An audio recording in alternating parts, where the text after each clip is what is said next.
Have you ever watched someone tear up your identity like it was just paper? Not your attitude, not your tone, just the color of your skin, the weight of your silence, the ticket in your hand. He didn't yell, he didn't argue. But when she tore that boarding pass in half, she didn't know she was being watched. Not just by passengers, but by a system built to witness everything bias tries to hide. Tell us where you're watching from, and stay with us. Because this isn't just about a man getting denied a seat. It's about what happens when the man they try to erase is the one who designed the system that judges them. Melissa Greer didn't scan his boarding pass. She didn't check the manifest or ask his name. She simply looked at Victor Langston. Black skin, white cuffs, calm posture in a charcoal blazer. Then narrowed her eyes like he'd stepped into a place meant for someone else. "Sir, this section is for premium guests," she said, voice clipped. "Economy's at the rear." Victor didn't respond. He simply held out his boarding pass. It was paper, thick stock, printed 3 hours ago at the Sky Nova priority counter, stamped Elite 1A. Melissa didn't even read it. She reached out, took it by the edge, and tore it in half. "Try economy," she said sharply. "This isn't for you." The sound of ripping paper cracked through the cabin like a slap. Row 2 froze. A woman in 3B whispered, "Oh my God." A teenager across the aisle held her phone tighter. Victor stood still, then, without a word, bent down, picked up the 2 halves of his ticket from the floor, and took his seat. 1A, not a millimeter to the left or right. He didn't look at Melissa. He didn't look at the other passengers. He looked forward, like nothing had happened. But something had.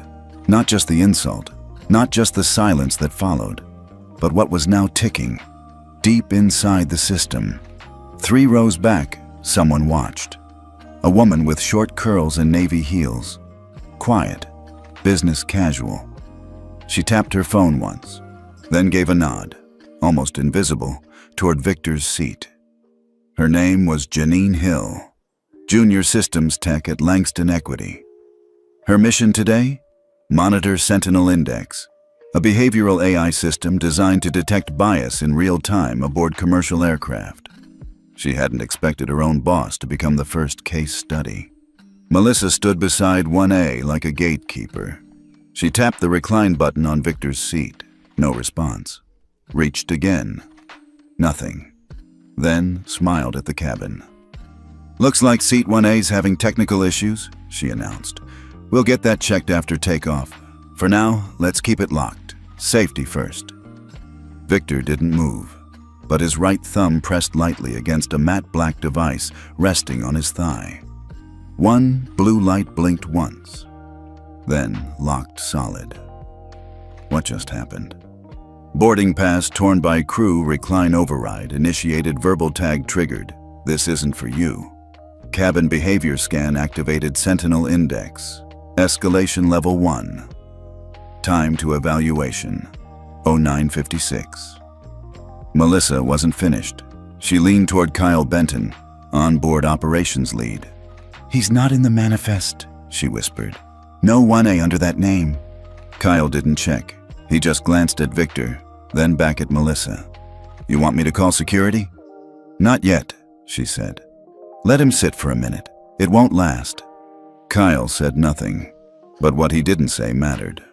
2 weeks ago, his loan request was denied by Langston Equity. The man he was watching owned the company. In row 4, a young man raised his phone. No live stream yet, just recording. His name was Aaron Sloan, 20-year-old digital creator en route to Chicago to film a docu-series on racial perception. He hadn't planned to start filming until he landed. Now his camera was locked on 1A. "Stay quiet, sir," Melissa said to Victor. "You're not on this flight's valid manifest. Either take a seat in economy or deboard." Victor finally turned. Not fast, not forceful, just deliberate. His voice was calm, calmer than hers. "You're absolutely certain about that?" Melissa folded her arms. "I am." Victor nodded once. "Then I won't say another word. Let the system handle it." Up in Langston Equity's Ethics Node HQ in Atlanta, a data stream activated. Sentinel Index scanned cabin audio, seating logs, voice modulation, posture analysis, and historical manifest edits. It cross-referenced 4 prior flagged interactions on this flight crew. 2 with disabled passengers, 1 with a South Asian man traveling with his mother, and 1 with a retired Army officer who spoke limited English. Correlated bias pattern detected. Now Level 2 escalation engaged. Time to trigger 0714. Inside the cabin, no one knew, except Janine Hill, who typed one quiet line of code into her tablet and sent it straight to Federal Reserve Oversight Node Number 3. Subject, Flight 872, Live Ethics Breach, Level 2. Escalation in progress, System Lead, V. Langston, present. Authority, Ethics Design Originator, requesting real-time logging and mirroring. Melissa circled back toward Victor's seat. Her smile was tight, her eyes colder. "I'll bring you some water," she said, "while we figure out how you got on board." She turned, walked 2 steps, poured from a bottle, and, accidentally, spilled it straight onto Victor's lap. "Oops!" Slippery tray. Victor didn't flinch. He took a napkin, dried his hands, then set the wet napkin gently on the armrest. He spoke without looking at her. "You just triggered Level 3. Melissa paused. "Excuse me?" Victor finally looked up. "Don't worry. You'll understand in about 6 minutes." In Washington, D.C., 2 terminals blinked red at the same time. Sentinel Index Level 3.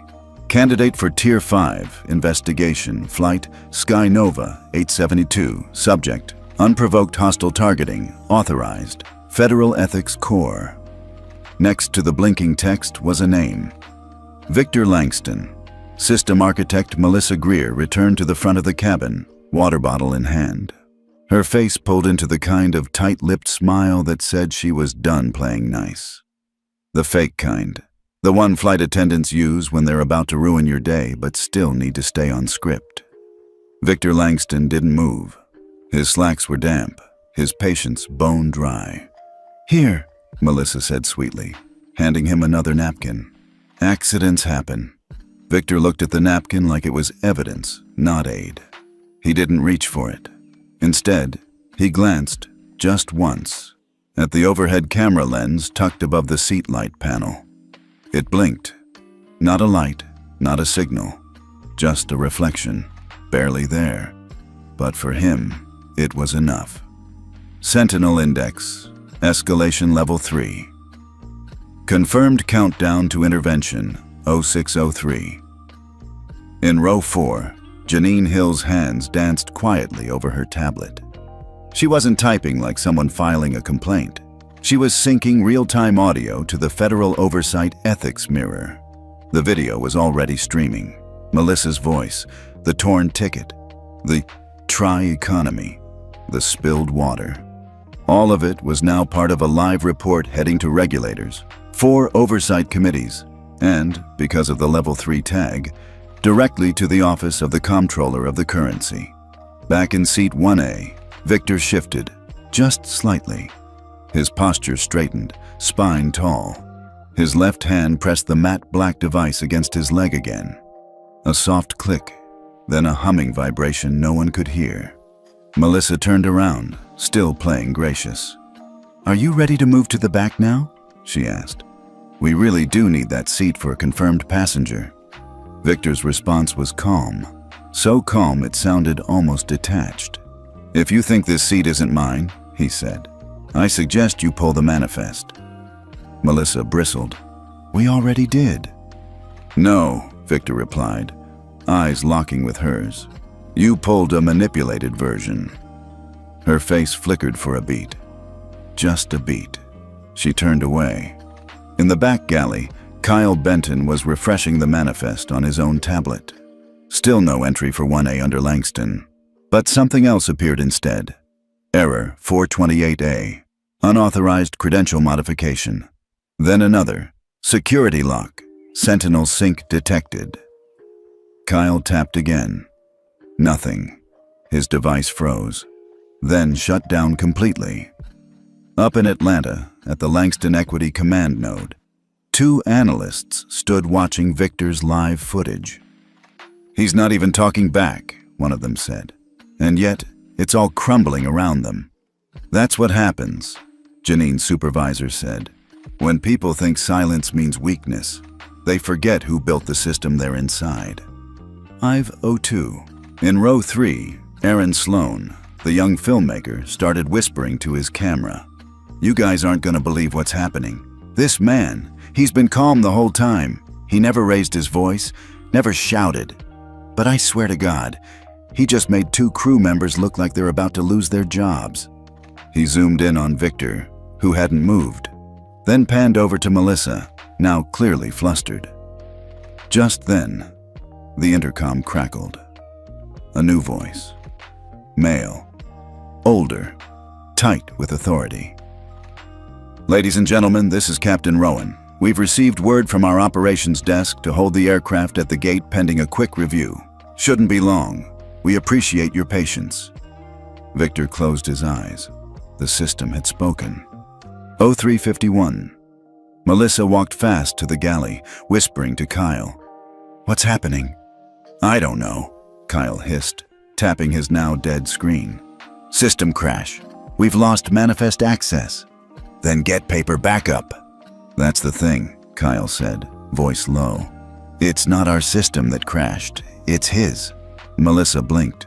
"What do you mean, his?" Kyle leaned in, lowering his voice further. "That man is Victor Langston. He owns Langston Equity. He's on the Fed's ethics board. He built the damn Sentinel Index." No, that's not." "You said he was a fraud." "I said I thought he wasn't real. I didn't know he was him." Back in the cabin, Victor remained still. From the armrest, the tablet glowed again. The countdown reached 00 Yuan, and then it happened. The seatback screens, usually reserved for safety briefings and travel ads, flickered. They all turned black. Then, Sentinel Ethics Index, Active Enforcement Sky Nova Flight 872, Evaluation Complete Result, Level 5 Ethical Violation, Federal Trigger Confirmed. Every screen now displayed the same footage. Melissa tearing the ticket, Kyle confirming he's not supposed to be here.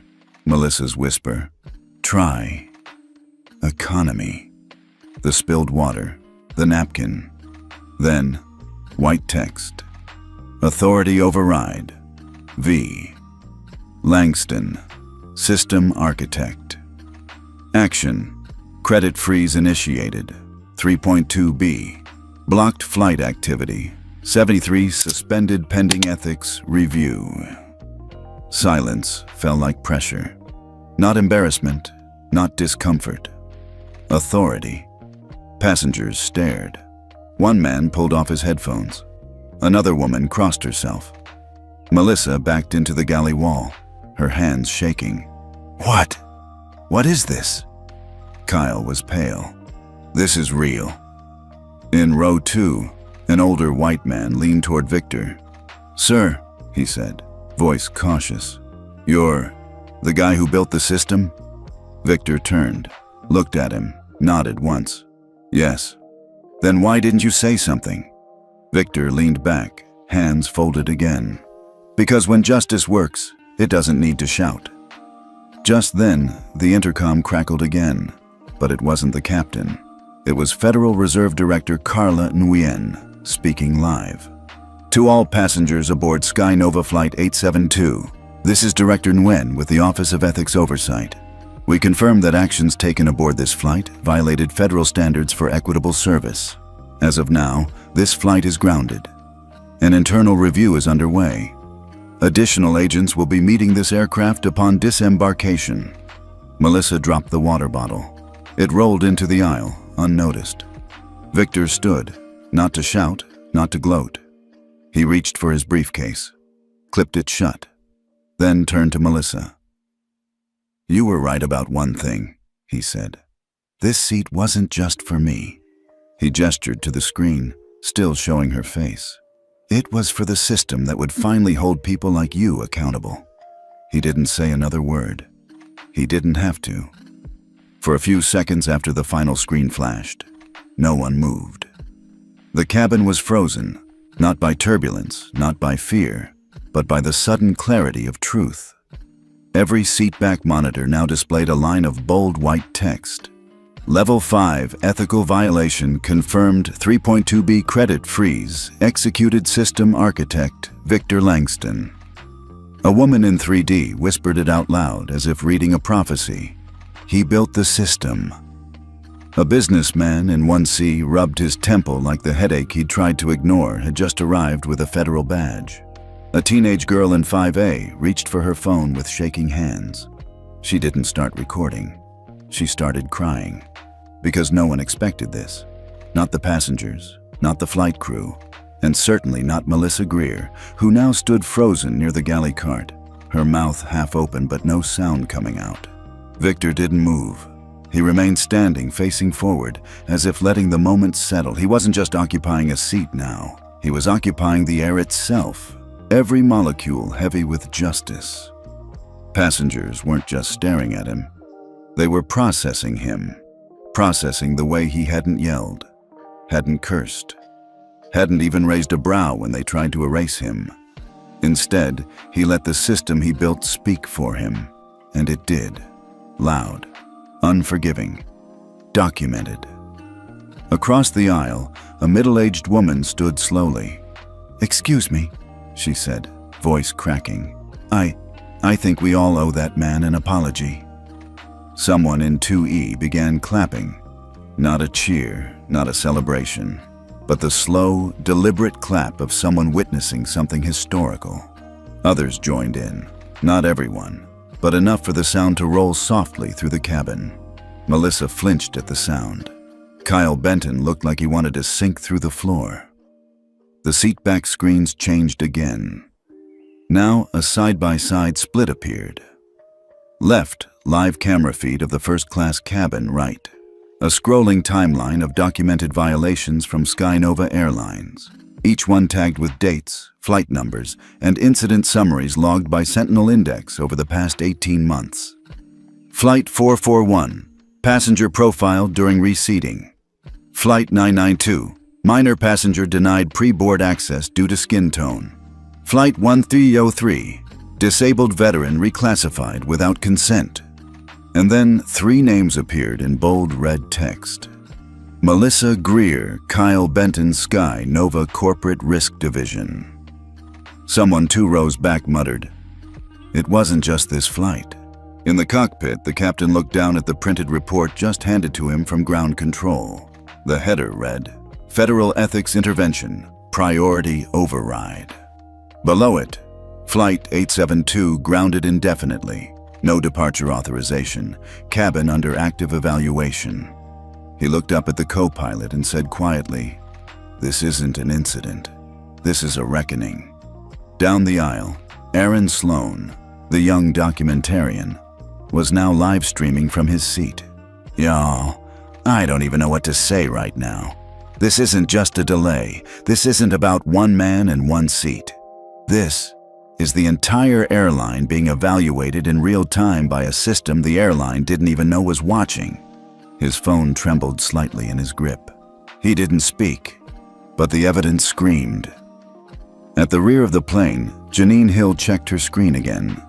The Sentinel Index interface showed a full upload confirmation to the Federal Reserve, the FAA, the House Committee on Transportation Ethics, and 3 major news outlets marked CNN, Reuters, and ProPublica. She exhaled, not out of stress, but out of relief. It was done. Suddenly, the intercom buzzed again. "This is Captain Rowan. We've been advised that federal ethics teams are en route to the gate. We ask that all passengers remain seated until further notice." Melissa Greer, still pale, tried to regain control. She stepped toward the front and pressed the flight attendant call system. Nothing. She pressed again. The screen above her lit up. System locked. Federal override in place. She looked to Kyle. "Do something," she hissed. "It's not our system anymore," Kyle said. "It's his." Victor turned back toward his seat, sat down gently, and reached for his napkin. He didn't speak. He simply dabbed his lap where the water had been spilled. like cleaning the last mark left behind by small people in borrowed power. Next to him, a young man leaned in. "Sir, are you going to press charges?" Victor gave the smallest shake of his head. "No." "Then, what happens next?"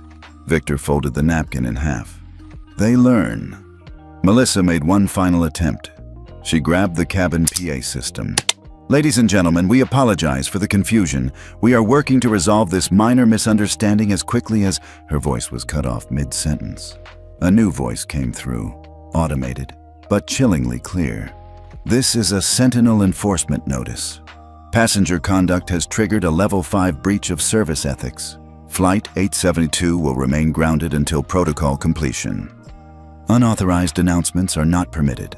Melissa stepped back like she'd been slapped. Passengers stared. Not in anger, in judgment. From the ceiling projector, one final video began to play. It was footage not from this flight, but from a crew-only Sky Nova training session, recently obtained and decrypted by Sentinel Index. Melissa's voice. "You can usually tell who belongs in first class before they even hand you a ticket." Off-camera laughter. Then Kyle's voice. "Yep, it's in the shoes and the skin." The laughter doubled. Back in the cabin, no one was laughing now. A woman clutched her purse tighter. A man muttered, "Jesus." Victor didn't look at the screen. He didn't need to. He'd seen this tape 2 weeks ago during internal evaluation. He let it roll today because the passengers needed to see it for themselves. Because no one believes rot exists until they smell it. The screen dimmed. Silence returned. And Victor Langston finally stood once more. He faced the cabin, his voice steady. Not loud, but heard. "You all saw what happened. Not because I shouted, not because I fought, but because I trusted the system we were told didn't exist." He paused. "Today, it showed up." Then, one by one, passengers began to clap again. Not out of politeness, not out of pity, but because they knew they had witnessed a system designed to be silent finally speak back. By the time the jet bridge door opened again, the flight had been sitting at the gate for 47 minutes. No one had moved. No one dared.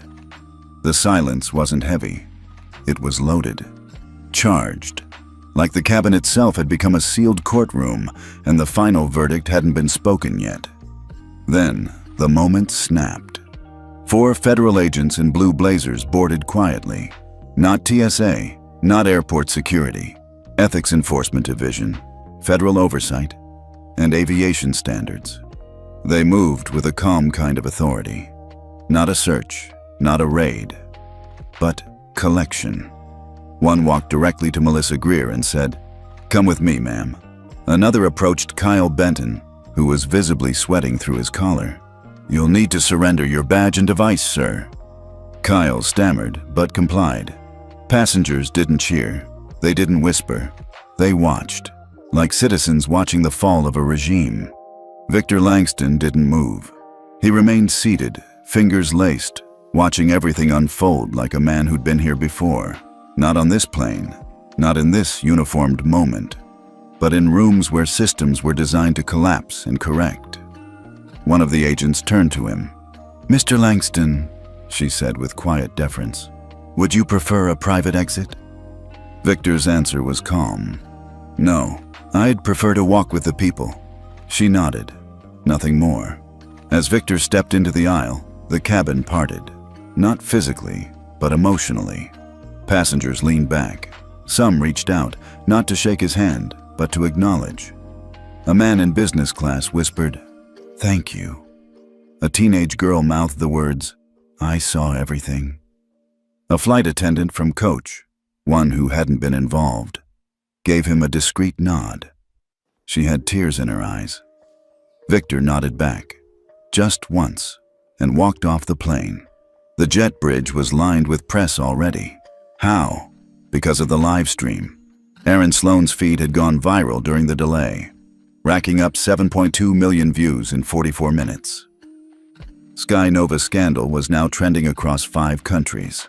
Victor Langston was the top search term on Google. And the Sentinel Index had just released a public statement confirming a Level 5 ethical intervention had been executed with full authorization. Outside Gate B27, the scene had shifted from quiet scandal to media circus. Dozens of cameras, live reports from CNN, MSNBC, even BBC. A rolling chyron below one feed read, "Airline grounded after Black CEO denied first-class aid." And below it, in bold, 3.2B frozen, 73 flights canceled, 4 executives suspended. Back in the airline's Manhattan headquarters, the executive floor was melting. Emails flooding in. Investors demanding emergency calls. Board members resigning mid-Zoom. The CEO of Sky Nova, Charles Renner, was on speakerphone with 2 federal liaisons and trying, unsuccessfully, to control his breath. How did we not know he was on the plane? How did your system override fail to recognize the Sentinel ping? No one answered. Because there was no defense for arrogance wrapped in automation. In the terminal, Victor walked calmly beside the agents. He wasn't flanked. He wasn't protected. He was simply visible. And in being visible, he was powerful. A reporter yelled, "Mr. Langston, do you intend to press charges against Sky Nova?" He paused. "No," he said, "because this was never about me." Another voice. "Then what was it about?" Victor turned toward the camera, his face still, his eyes direct. It was about the illusion of power, being popped like a balloon. It was about reminding the world that silence isn't the same as weakness. He continued walking. Elsewhere, reactions were erupting. Corporate ethics boards across the U.S. held emergency meetings. 3 major airlines suspended their own internal staff evaluations, fearing similar AI backlash. The FAA released a statement. The use of passive bias monitoring technology, such as the Sentinel Index, has proven essential in enforcing the dignity of all travelers. We encourage all airline partners to review their internal policies. And under that, Sky Nova's stock plummeted 38% in 2 hours. That night, news anchors debated the future of commercial air travel. CNN. This is no longer about race or class alone. This is about accountability. The Langston incident will redefine how airlines document service equity. Fox News. When AI becomes judge, jury, and executioner, are we safe or more exposed? But the real question wasn't about technology. It was about the silence that got too loud to ignore. Meanwhile, Victor sat quietly in his hotel suite overlooking the Hudson River. He wasn't celebrating. He wasn't planning a press tour. He was finishing an email draft. Subject: Sentinel Phase 2 deployment. Body: expand to public transit, federal courthouses, and education systems. Ethics isn't optional. Let's make it default. He hit send, then leaned back. Across town, Melissa Greer sat alone in a white conference room. No badge, no uniform, no defense. A committee of 5 reviewers stared at her file. "Do you deny the remarks made on the training video?" She didn't speak. "Do you believe your actions aboard Flight 872 were consistent with federal ethics guidelines?" Still no answer. The chairwoman closed the file. "Your silence is noted. Your contract is not." Online, a woman named Shonda posted a video in her bathrobe. "I watched that man get treated like he didn't belong. I watched him say almost nothing.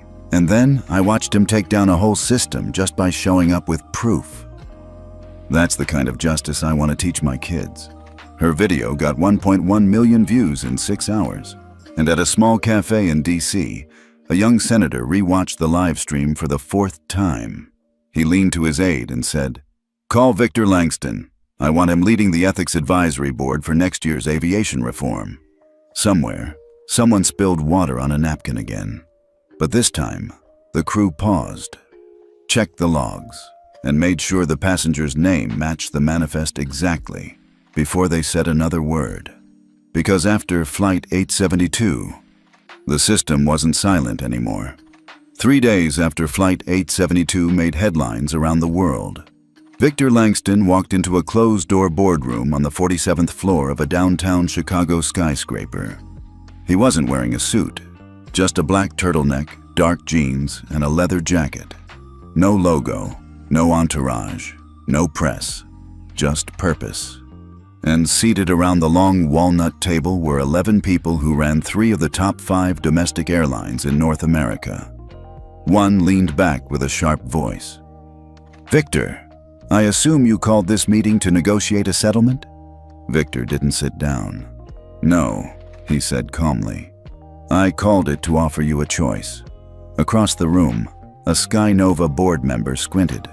"You froze $3.2 billion in active flight infrastructure, grounded 73 flights, tanked investor confidence, and now you're here for, what, a merger?" Victor finally pulled out a chair. "I'm here to acquire." The room broke into confused murmurs. "Acquire what?" He placed a tablet on the table and tapped the screen once. A list of airline names appeared. 4 of them.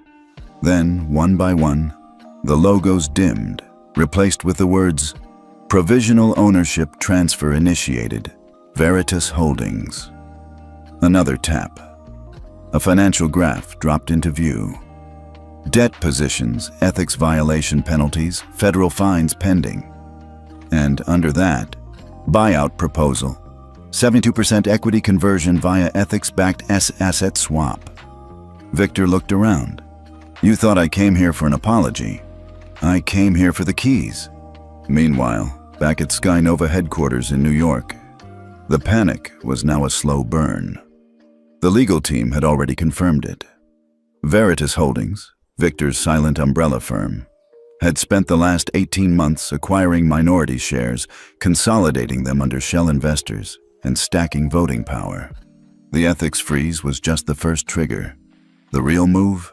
A hostile takeover backed by federal ethics compliance grants, public funds tied to clean tech, public trust infrastructure, and digital governance.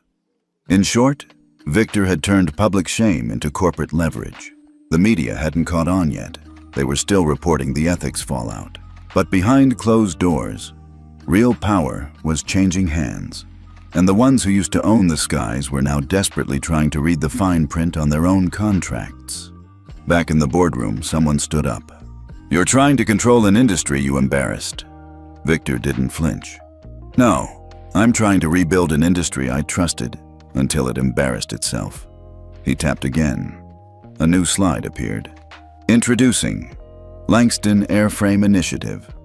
Underneath it, in bold, "First airline built around real-time ethics, AI-monitored service, and public reportable crew behavior. No diversity training, no empty DEI departments, just accountability, measured and made public." "You don't want me in this industry," he said, pausing. "But your shareholders do."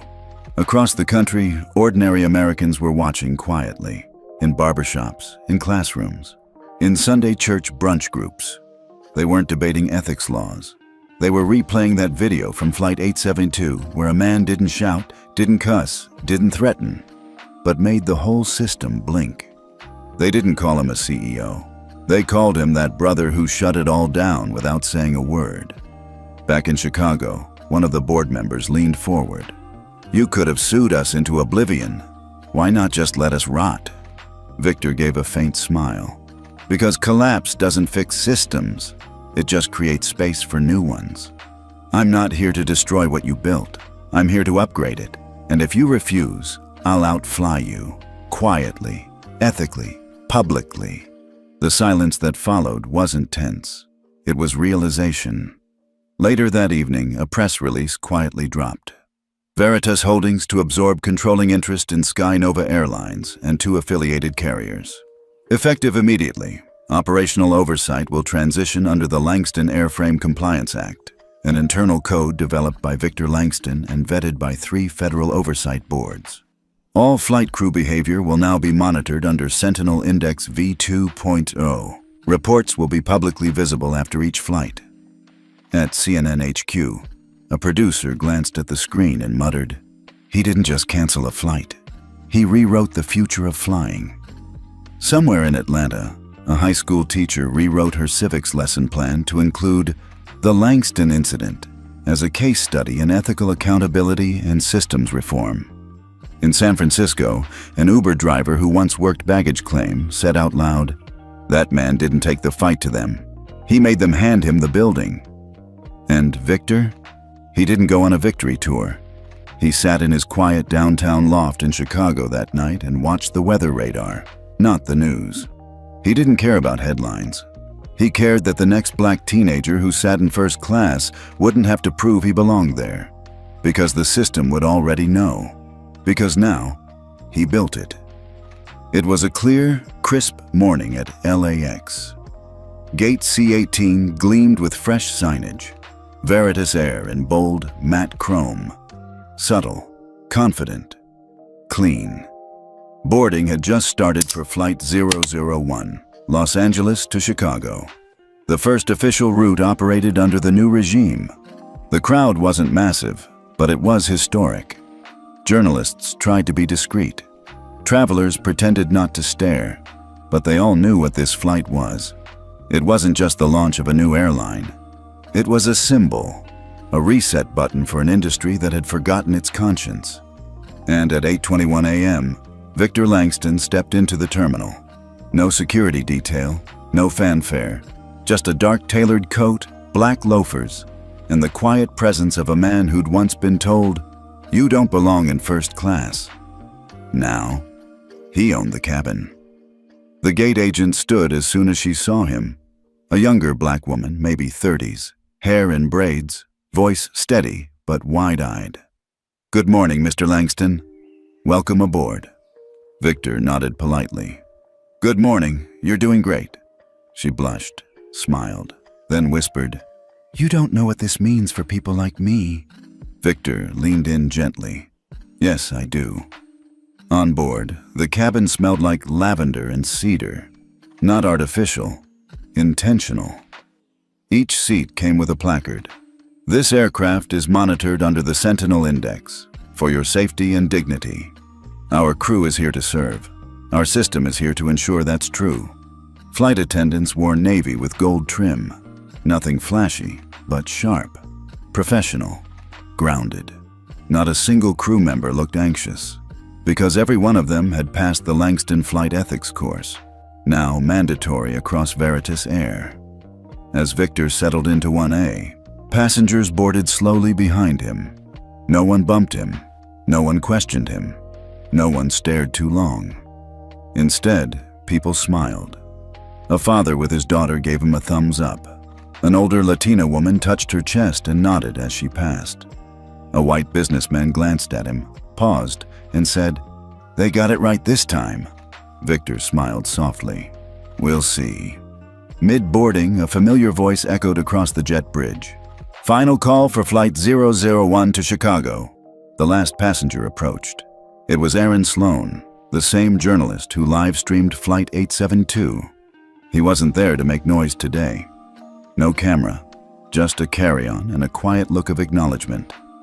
As he passed Victor's seat, he paused. "I didn't come to report. I just wanted to fly this one, as a passenger." Victor extended a hand. "Glad you're here." They shook, firm, brief, real. Then Aaron slid into 2B. Once doors were closed, the lead flight attendant stepped forward. She wasn't reading from a script. She spoke with a calm that made the cabin lean in. "Welcome to Veritas Air, Flight 001. We are proud to serve you not just with comfort, but with clarity, respect, and responsibility. If at any point you feel unheard or unseen, the system hears you. If something goes wrong, the log keeps score. Thank you for being part of something new." She paused, then smiled gently. "Now let's fly." At 9:03 a.m., Flight 001 lifted off. As the clouds parted below, the in-flight monitors displayed a quiet message. "This flight is monitored for ethical compliance. All passengers are protected." The words didn't feel intrusive. They felt like peace of mind. Victor closed his eyes for a moment, not out of exhaustion, but out of release. In a small town in Georgia, a retired flight attendant watched the takeoff live on YouTube. She'd been pushed out years ago for reporting a racial incident with a passenger. Now she wiped her eyes and whispered, took long enough." In a university classroom in Toronto, a black student majoring in aerospace paused his lecture stream just to see Victor step into 1A. He screenshotted it, saved it as future blueprint. And in the FAA central office, Director Elaine Monroe watched the launch with a grin. "Tell the committee he did it. Langston didn't just reform aviation, he made justice part of boarding." Mid-flight, Victor got up, not to use the restroom. He walked the aisle, calmly, observing, listening. A crying baby in row 18, attended to immediately. A passenger with dietary needs, already noted on the manifest. A crew member smiling with genuine energy, not robotic procedure. Everything worked, because this wasn't just a flight. It was a system rebuilt with intent. Back in first class, Aaron looked up from his seat. "Feels different, doesn't it?" Victor nodded, then sat back down. "Because it is. The difference isn't tech, it's the expectation that dignity is standard, not optional." As the plane began to descend over Chicago, no one clapped. There was no need. This wasn't a celebration. It was a correction. And as wheels touched down, Victor whispered to himself, "This time, we land with all of us seen." Outside Gate 14 in Chicago Midway, a welcome banner fluttered in soft wind. "Welcome to a new way to fly." And under it, smaller text. Langston didn't just build an airline, he built a reminder. 3 weeks after the launch of Veritas Air, Victor Langston found himself sitting in a room colder than any airplane cabin he'd ever flown in. Room 312, Senate Subcommittee on Technology and Public Trust. Washington, D.C., marble floors, mahogany desks, and 6 senators sitting high behind a curved bench, flanked by aides and reporters. It wasn't the media circus from Flight 872, it was worse. This was politics. And in politics, power doesn't shout. It smiles and waits for you to misstep. Victor sat at the witness table alone. No legal team, no PR handler, just a simple nameplate. Mr. Victor Langston, founder, Sentinel Index, and Veritas Air. He adjusted his tie, folded his hands, and looked directly at the chairwoman. "Mr. Langston, this hearing is not a trial," she began. "It's a review of the use, scope, and unchecked influence of privately developed AI systems used in public transportation." Victor didn't blink. "Understood." "Good," she said. "Then let's begin." Senator Bradford, a balding man from Texas, leaned forward. "Mr. Langston, do you think it's appropriate for a single man, regardless of race, experience, or moral standing, to control a system that can ground flights, freeze capital, and override commercial networks?" Victor paused just long enough. "Senator, with all due respect, I don't control the system. The data does. What I created isn't a weapon. It's a mirror. And what airlines saw in it was their own reflection." A few camera shutters clicked. Senator Bradford smirked.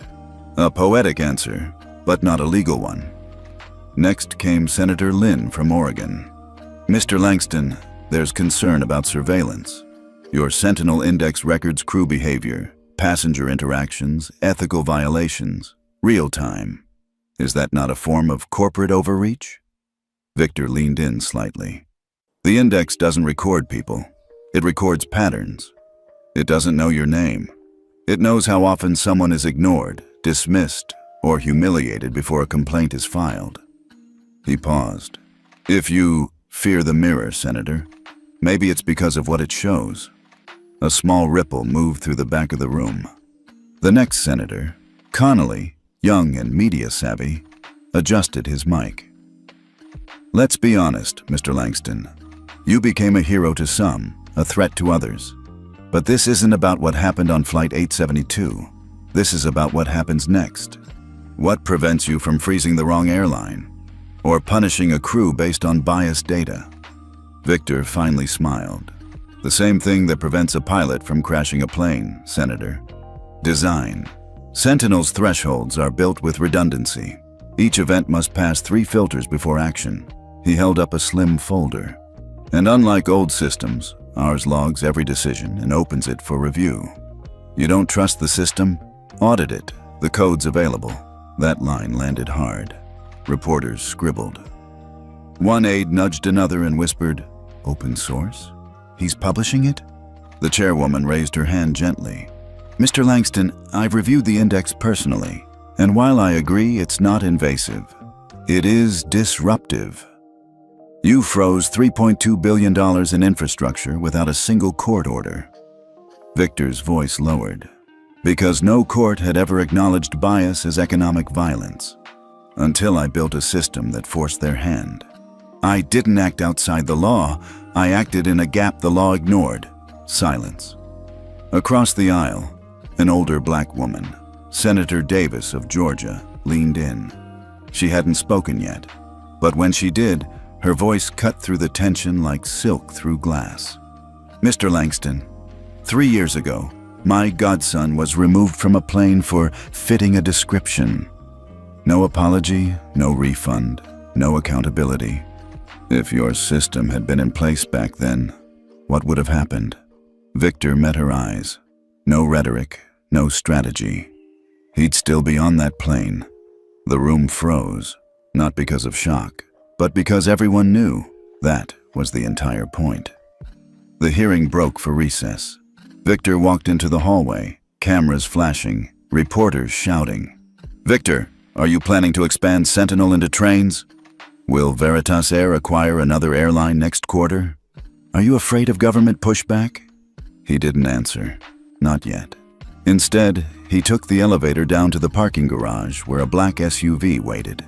Inside, his chief of systems, Anya Navarro, sat scrolling a tablet. "How bad?"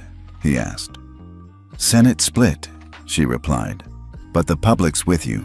Polling just hit 72% approval. Even the FAA's talking about mandating Sentinel-style audits across all carriers." Victor raised an eyebrow. "Good, because they're about to need it." That night, back in his Chicago office, Victor watched the hearing replay on mute. Not for vanity, but to read the body language of every senator. He studied the eye rolls, the sideways glances, the nervous hands under the table. Then he turned the screen off and opened a folder labeled Phase 3, Cross-Agency Integration Proposal. Inside were documents on school buses, courthouse lobbies, hospital intake centers, anywhere public systems allowed silence to cover injustice. This wasn't just about airlines anymore. It never was. The next morning, the New York Times headline read, "Victor Langston's AI faces Senate scrutiny, but finds public backing." Under it, "System built for planes may soon land in classrooms, courtrooms, and city halls." In a small airport cafe in Memphis, a middle-aged woman read that headline and whispered, "About damn time someone made the system feel what we feel." Meanwhile, inside a rival airline boardroom, panic was rising. "Veritas just announced 2 new hub partnerships. That cuts our southern route coverage by 40%. We're losing pilots. They're defecting. No one wants to work without ethics shields anymore." One exec threw down his pen. "How the hell did we let a man we kicked out of first class become the standard?" The answer was simple, because they never thought he'd fight back with systems. And now he wasn't fighting. He was rewriting. Back in D.C., Senator Davis returned to her office and made a call. "Victor Langston?" "Yes, Senator. We need you on the Joint Oversight Task Force for Public Ethics Tech. You're not just a witness anymore. You're going to help us build the rules." Victor didn't hesitate. "Send the documents." That night, across millions of screens, a clip from the hearing replayed again and again. "You don't trust the system? Audit it. The code's available." In a world drowning in secrecy, corruption, and corporate PR speak, a black CEO had stood before Congress and said, "Here, look inside." And for the first time, the public believed him. The smear campaign didn't begin with facts. It started with whispers. Late-night talk shows joked about Big Brother Langston. Op-eds ran with headlines like, Ethics or tyranny when AI judges the sky? Is Langston's system too powerful to trust?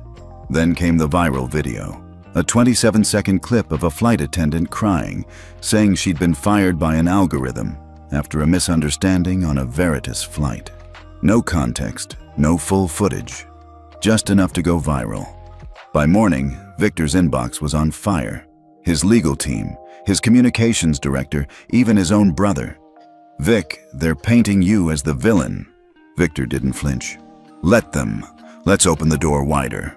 That same day, Veritas Air held a surprise press conference.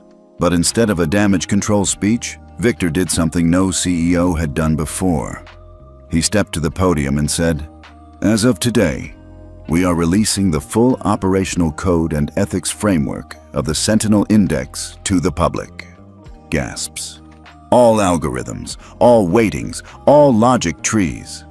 You want to know how we decide what's ethical? Read it. You want to challenge the data? Do it. You want to improve it?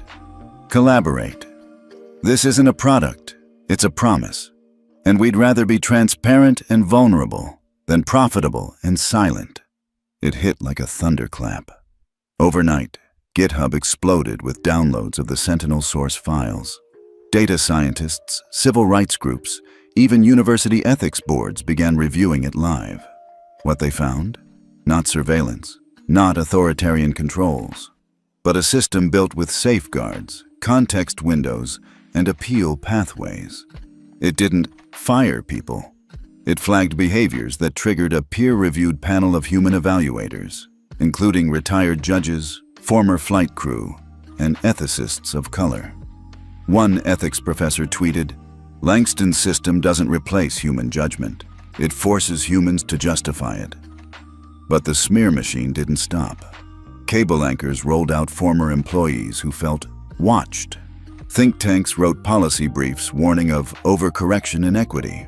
A senator, not Davis, proposed the AI Restraint Act, clearly aimed at disabling Sentinel from being used beyond aviation. Victor responded by doing what terrified them most. He left the CEO seat. In a press release sent at midnight, Veritas announced, "Victor Langston will step down as CEO and transition to chair of the Open Ethics Consortium. His role will now focus on ensuring industry-wide accountability through public-private data justice collaboration." What that meant? He would no longer control Sentinel, but he would ensure no one else could either. The media scrambled. "He's bailing under pressure. Is this a PR stunt? Did the board force him out?" But those who understood smiled, because now the public owned the future. 3 days later, on a stormy Thursday in Atlanta, Victor walked into a small high school gym, not for press, but to speak with 60 seniors in a civics class who'd written him letters. He stood in front of the students, not as a mogul, not as a disruptor, just as a man who once got his ticket ripped in half because someone didn't believe he belonged.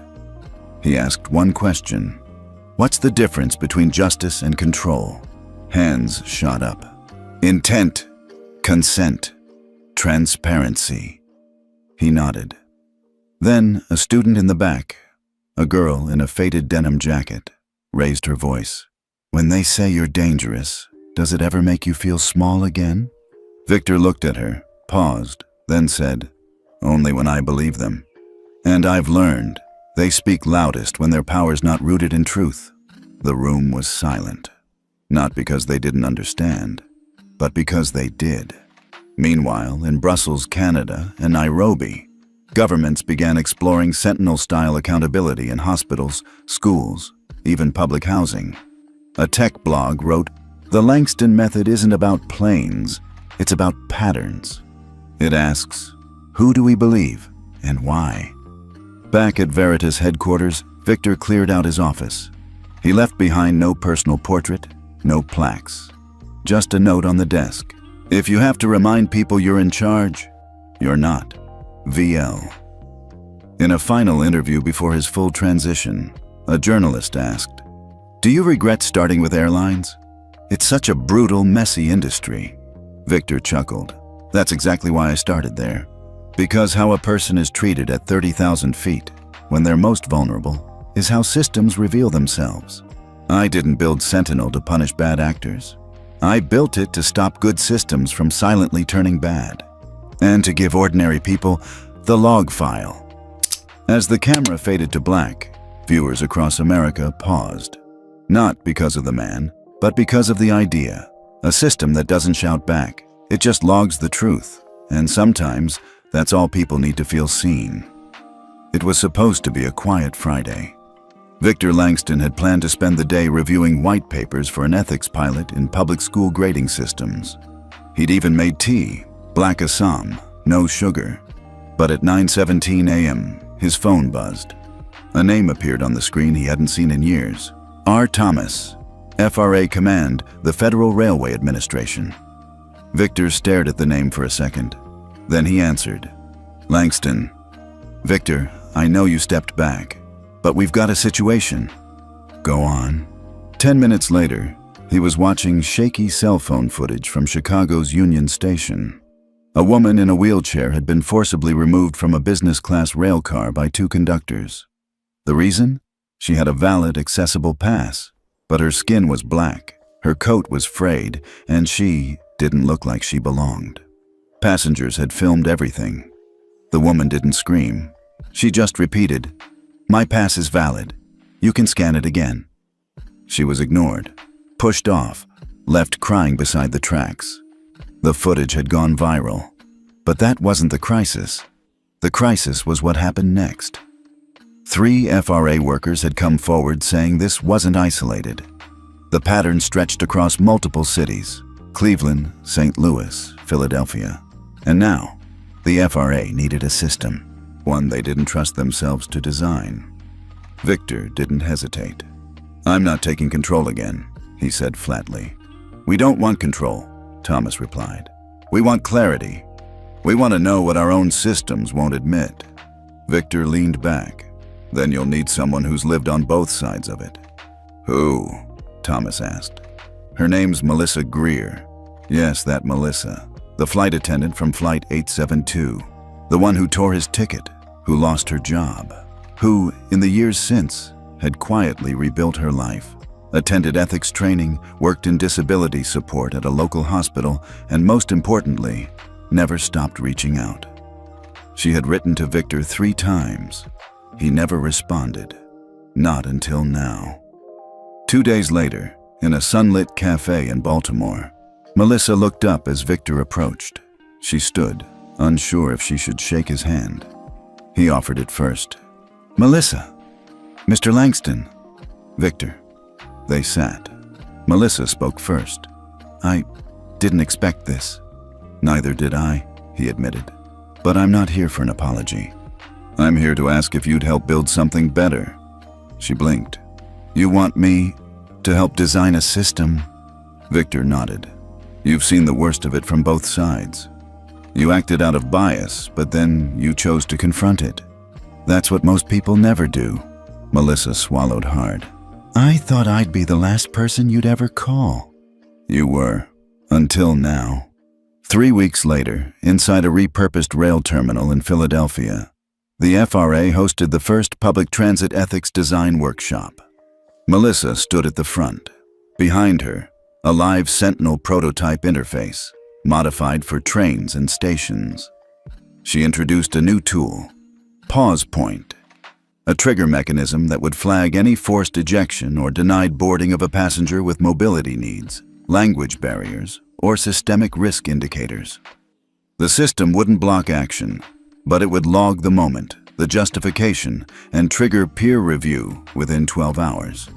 And every log would be sent to an independent civilian panel. Victor watched from the back row. He wasn't the face of the rollout.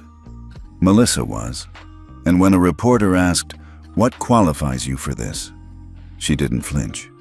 "Because I failed someone who had every right to be where he was. And now I help make sure others aren't failed in silence."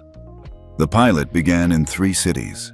In 6 weeks, it had logged 412 incidents. 72 were escalated. 19 resulted in formal action, not to punish, but to acknowledge. And for once, The system didn't wait until someone screamed. Victor returned to Chicago. He didn't hold press conferences. He didn't sit on any board. But he kept reading the logs. One night he saw a flag from Omaha.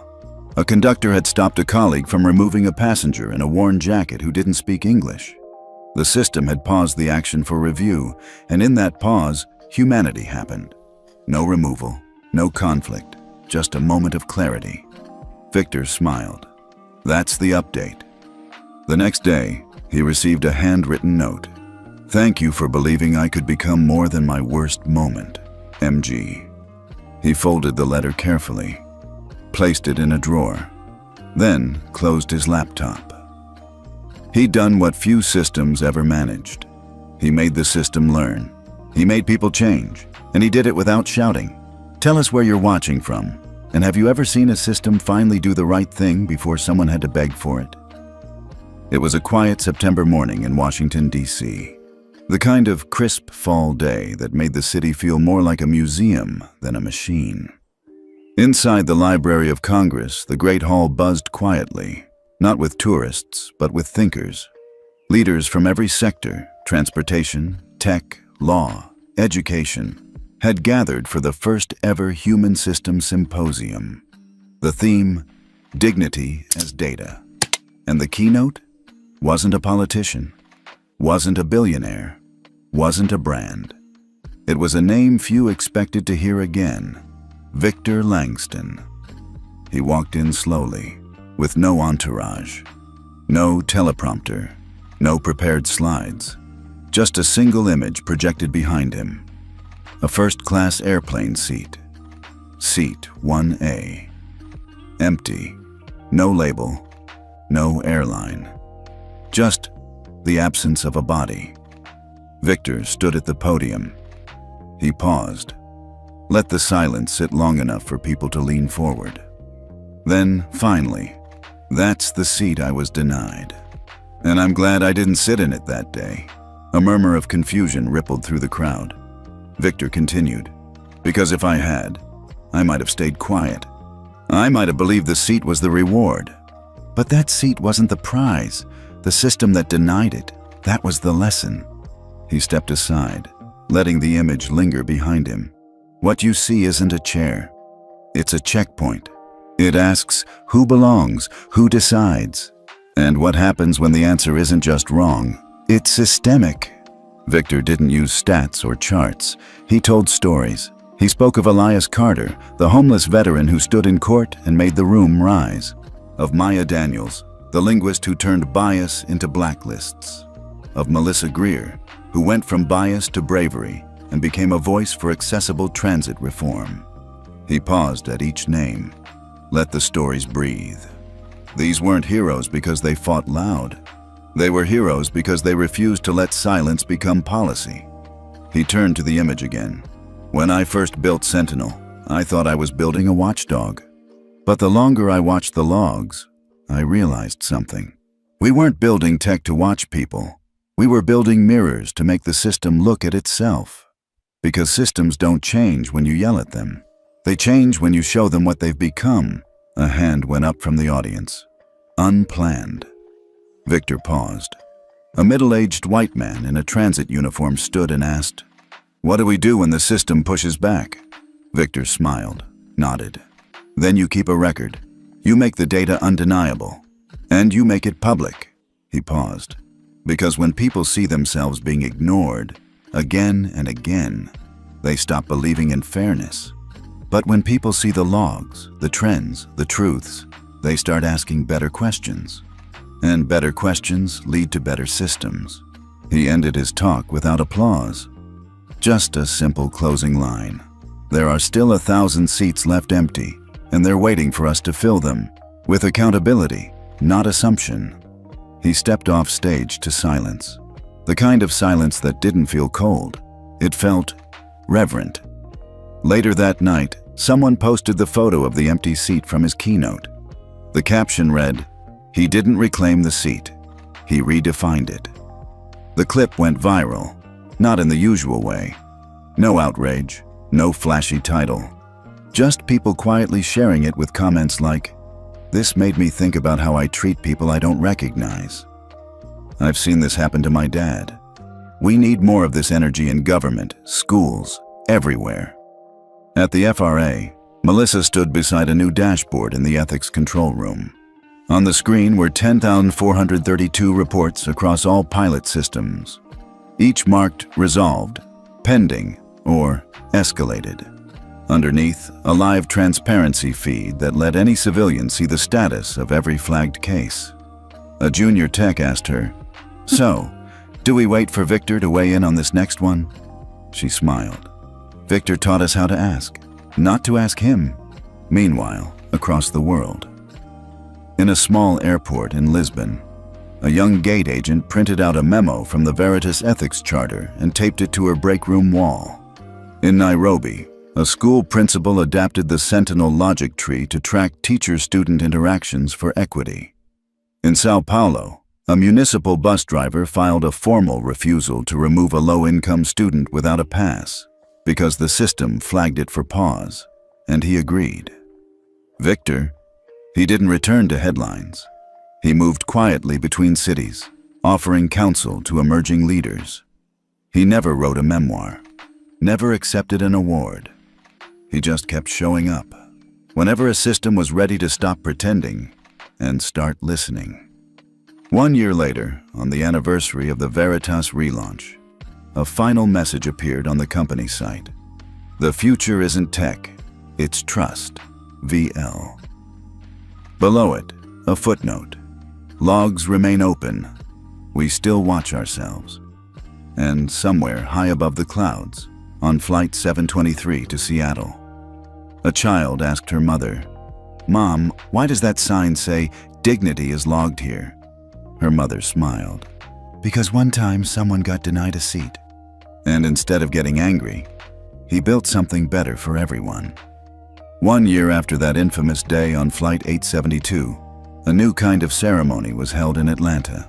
Not on a stage, not with fanfare, but at Gate C-12 of Monroe International Airport. It was the site of something different, a new kind of boarding ritual. A moment of silence. Then, a soft chime rang across the speakers, followed by a voice. "Before boarding begins, we honor all those who were told they didn't belong, yet stayed standing in truth. This seat, Seat 1A, will remain empty in their honor, and in reminder." Passengers stood still. Some looked confused. Some moved to tears. But all of them watched as flight attendants placed a simple gold plaque on Seat 1A before the first passenger boarded. It read, "Reserved for dignity, because one person made us all better." Victor Langston wasn't in the terminal that day. He was watching the stream on his phone, sitting on a bench by Lake Michigan. He didn't say anything, just looked out at the water, then quietly smiled. Across social media, the movement began. People started tagging empty seats they saw on buses, trains, subways, calling them Victor seats. Not for celebrity, not for fame, but for systems that now pause before denying dignity. At Harvard, a systems engineering class used the Langston Protocol as a model for real-time ethics monitoring. At Morehouse College, a professor added his story to the freshman orientation course on leadership and legacy. At airports around the world, the message spread. No slogans, no campaigns. Just signs that read, "Respect is scanned before your boarding pass." Melissa Greer now led the Ethics Integration Unit at the Department of Transportation. She stood before Congress with tears in her eyes as she explained what the first pause point taught her. That technology doesn't give people humanity. It just stops systems from taking it away. In Nairobi, Sao Paulo, Toronto, even Tokyo, stations began implementing versions of Sentinel Public for transit. It became not just a tool, it became a culture. A quiet question built into every gate, every scanner, every seat. Are we seeing the person or the pattern? And in Chicago, Victor received a letter from a school teacher. It was written in pencil on wide-lined paper by a fifth grader named Michaela. It read, "Dear Mr. Langston, I saw your story. My brother got kicked off a train once because his shoes were dirty. He cried. But now we see signs that say everyone is welcome. I hope one day I can build something that makes people kinder like you did. Thank you for making the seat matter." Victor read the letter 3 times, then folded it neatly and slid it into the inside pocket of his jacket. That same jacket he'd worn on Flight 872. Now, slightly faded, but still whole, just like him. He stood and looked toward the horizon, not to claim credit, not to stay in the spotlight, but to keep walking forward, quietly, consistently, purposefully. Because real justice doesn't announce itself. It simply leaves a seat open for others. It had been almost 2 years since the flight. Since that moment in Gate B7 when Victor Langston stood still, holding a valid first-class ticket, and was told, "You don't belong here." Since that ticket was torn, since that moment reshaped an entire industry. And yet, Victor Langston was nowhere to be found. No interviews, no public posts, no speaking tours. Just gone.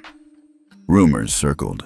Some said he'd moved to the Pacific Northwest and lived off-grid. Others claimed he'd quietly joined the UN's Ethics Council under a different name. But no one knew for sure, until one day, a new name appeared on a research paper published through the Global Equity Index Initiative. Author, E.L. Gray. Topic, Behavioral Pause Thresholds in AI-Driven Systems. Tone, unmistakably, Victor. Melissa Greer read the paper 3 times, then sent it to Maya Daniels, now leading the Global Linguistic Equity Council.